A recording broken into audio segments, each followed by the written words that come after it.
बाप देख कर सर चकरा जा रहा है, कैसा कैसा ज़माना है।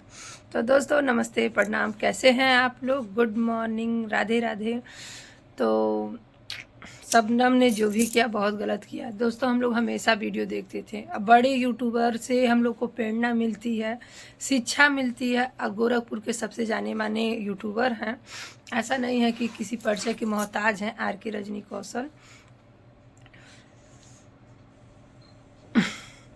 पर दोस्तों बात ये है कि जानते हैं 3 बहनें थीं और एकदम दोस्तों इतना अच्छे से ये लोग वीडियो बनाते थे, इतना अच्छे से वीडियो बनाते थे कि रूपा भाभी, रजनी भाभी और शबनम मिल के बहुत अच्छा लगता था दोस्तों, एकदम हैप्पी फैमिली। और रजनी भाभी के घर में शबनम रहती थी एकदम बेटी की तरह। और तो और उनके मतलब जो केस वो चल रहा था सब कुछ रजनी भाभी संभाल रही थी। उनके ससुराल से रजनी भाभी लेके आई। बहनों में इतना मेल जोल था, पर शबनम की वजह से जानकी दीदी से भी झगड़ा हो गया, जो बड़ी वाली दीदी हैं उनसे, और रजनी भाभी से भी झगड़ा हुआ सिर्फ शबनम की वजह से, कहा सुनी हुई। और वही शबनम बताइए गलती करके बड़ी बहन छोटी बहन सबको अलग, पूरा घर को बिखेर कर पता चल रहा है कि अनुज बाबू को लेके भाग गई हैं। तो ऐसा नहीं करना चाहिए था शबनम को, शबनम ने बहुत गलत किया।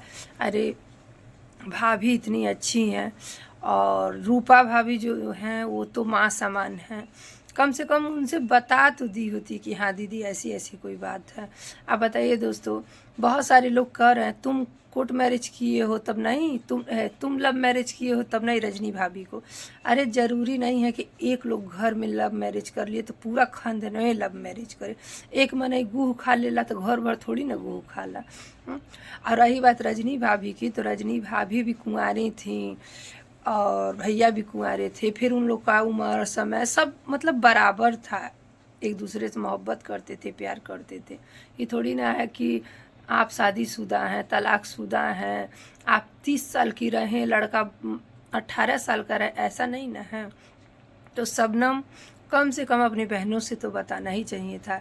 रजनी दीदी के घर, रजनी भाभी के घर पे थी, इतना मान सम्मान इज्जत मिला, उन पे लांछन लगा दी, उनको भला बुरा कह के बड़ी वाली दीदी के घर पे गई। तो कम से कम बड़ी वाली दीदी को तो बताई होती। तुम तो बताओ ना, बड़ी वाली दीदी की हुई और ना रजनी भाभी की हुई, किसी की भी नहीं हुई। और दोनों की आंखों में धूल झोंक कर आप भाग गई हैं तीसरे के साथ। और बताइए इन लोगों में आप बीच में दरार डाल दी। दोस्तों आज के ज़माने में यही हो रहा है, फुट डालो राज करो। ऐसे मेरे भी साथ हुआ है। एक है तो रीना जी में और हमारे में 2 बार झगड़ा लगा चुकी है, पर वो तो है कि रीना भी समझदार हैं, पढ़ी लिखी हैं, हम भी समझ बूझ के रह जाते हैं, कुछ बोलते नहीं हैं। तो दोस्तों हम लोग अपना मैनेज करके चलते हैं तो सब कुछ ठीक है। आज भी हम लोग साथ में जाते हैं दोस्तों। अभी मेरा बीच में तबीयत ख़राब था तब वीडियो नहीं बन पा रहा है, तो बहुत से लोग सोचते हैं कि लगता है रीना और सुनीता जी के बीच में कुछ हुआ है, ऐसा कोई बात नहीं। पर हाँ एगो है आग लगाने वाली, हमेशा आग लगाती रहती है। 2 बार आग लगा चुकी है हम लोगों के रिश्ते में, इसीलिए दोस्तों थोड़ा सा मनमुटाव हुआ था। पर हाँ रीना भी समझ गई कि कोई आग लगा रहा है और हम भी ये चीज़ समझते हैं। तो यही सब बात है, आग लगाने वाला काम नहीं करना चाहिए।